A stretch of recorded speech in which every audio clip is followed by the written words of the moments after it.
So in today's video, we're talking about shares versus startup investing. And I'm going to make this, from my own experience. Firstly, 30 seconds on my own experience.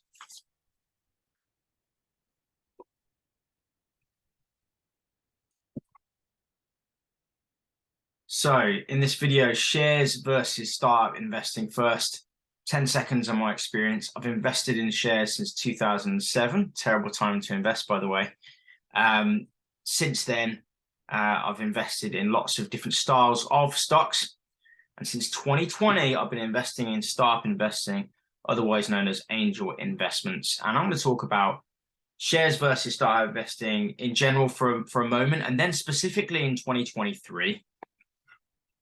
So stop sharing my screen for a moment. So I've invested in a lot of exciting startups. I think they're great. I think that they're still growing, a lot of them. They could be bucketed into fintechs, robotic companies, eco or green startups, energy startups, software as a service startups. They're the kind of buckets that I invest in. I've invested in over 80 companies, only 3 of which have gone bust, and quite a few of them have doubled, including some of them which are up kind of 5-6x in the last 2 years. However, what do I think is the future of startup investing? I think in the next year or two, valuations, like in a lot of asset markets, I expect valuations to decrease. This is because people are not as willing to invest. They're not going to have the means to invest because they may have a pinch on their incomes. Mortgages might be going up. Their disposable cash flow might be going down. Their appetite for risk might go down. And overall, I think there'll be less investment in the angel space. Maybe, I can be wrong here. This is just my ideas here. I think venture is going to be harder to fund. What I mean by that is startups might have got a lot of capital infused by venture capital funds. And I think those venture-backed funds are probably going to struggle to raise capital themselves. And they're going to be less willing, probably, to deploy that capital in risky startups. They're going to be looking for startups that are generating profit right now or very soon. A lot of the startups, over the last couple of years have been optimizing for growth, for users, for revenue, for standard growth metrics, not on net profit, not on profit. So they may need to reach out to angel investors, and guess what? Angel investors are probably going to be stung by the fact that they have less disposable income to invest. What's going to happen to listed equities or shares? Well, I think there's going to be a lot of fear in the market at the moment. Where are we? We're in January. There's been some optimism because there's been some slightly positive news, or maybe we can call it less bad news that's come out. What's my thoughts? My thoughts are that the market overall, macro-wise, is in really bad health. Inflation is very, very high still. Asset prices are high across the board. Resources are high. Supplier costs are going up. Wages are going up. This is bad news for businesses. Disposable income is going down, which means consumer spending is going to go down. On the B2B front, companies are going to conserve cash, which is going to decrease the amount of company revenues from B2B as well as B2C, as we've already talked about. And what about in general, the sentiment value of the markets? I think they're going to decrease as well, because the valuations that retail investors and fund managers are willing to pay, pension funds, is going to decrease. A bit like the venture funds, people aren't going to pay 20, 30, 40, 50x earnings anymore. They're going to be looking for probably cycling their money into value stocks, into companies that have income, dividends, profits, and that are growing at a more sensible rate, and not some of the risky plays, maybe siphoning money out of tech companies like Meta. A lot of companies, I work for Meta, by the way, and a lot of companies like Meta are calling this a year of efficiency. Google, I think, has just gotten rid of over 10,000 jobs. Meta got rid of 11,000 in November. I was spared, thankfully. But a lot of companies out there are going to be reducing their headcount and constraining their growth and focusing on profits rather than headline growth.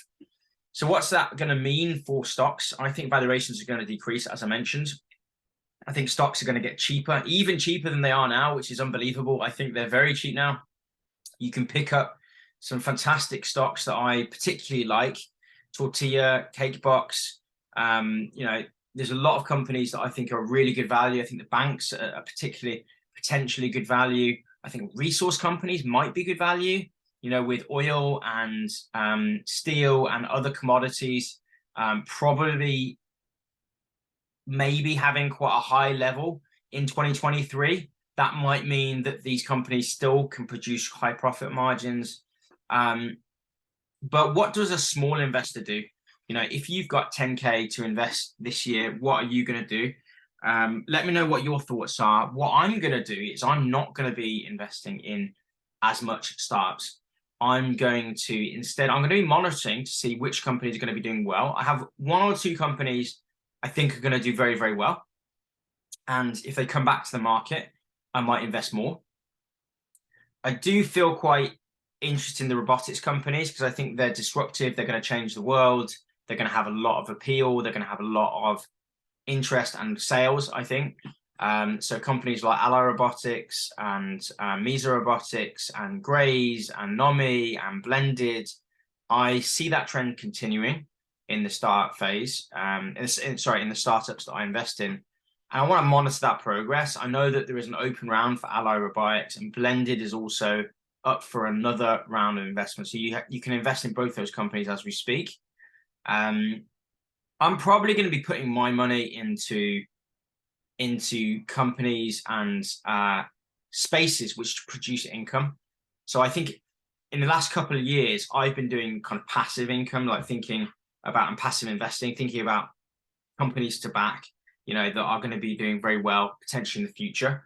And now I would prefer to put my money into what I'm calling active capital. So money that I can, put into something that's going to produce something like a business, or I'm doing more real estate investing, property investment.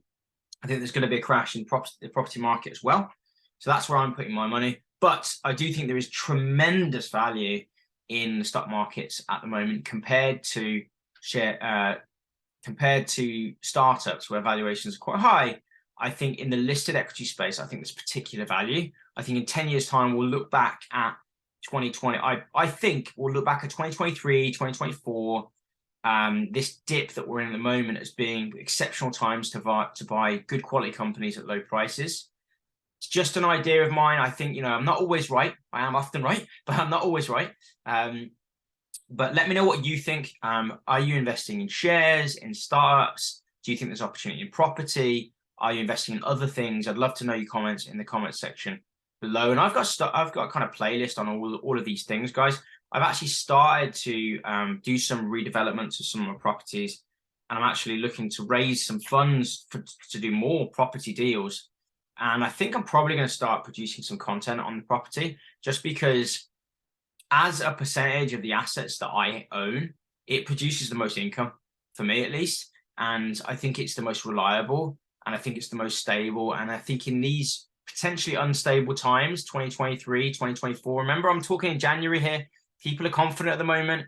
I am not confident. I think that there is going to be a correction in the housing market, in the shares market, in startups, in crypto. I think we're heading for a really rough ride. Inflation is going to be high. I think we are still, I honestly believe that we're in for a rough ride. So I'm probably going to be producing some videos on my property journey and what I'm getting up to kind of outside of these spaces. But stay tuned. I still will be producing video updates on the listed equities I follow and the startups I follow as well. Make sure, if you haven't already, to consider liking, subscribing, and checking out the playlist and other videos that are recommended.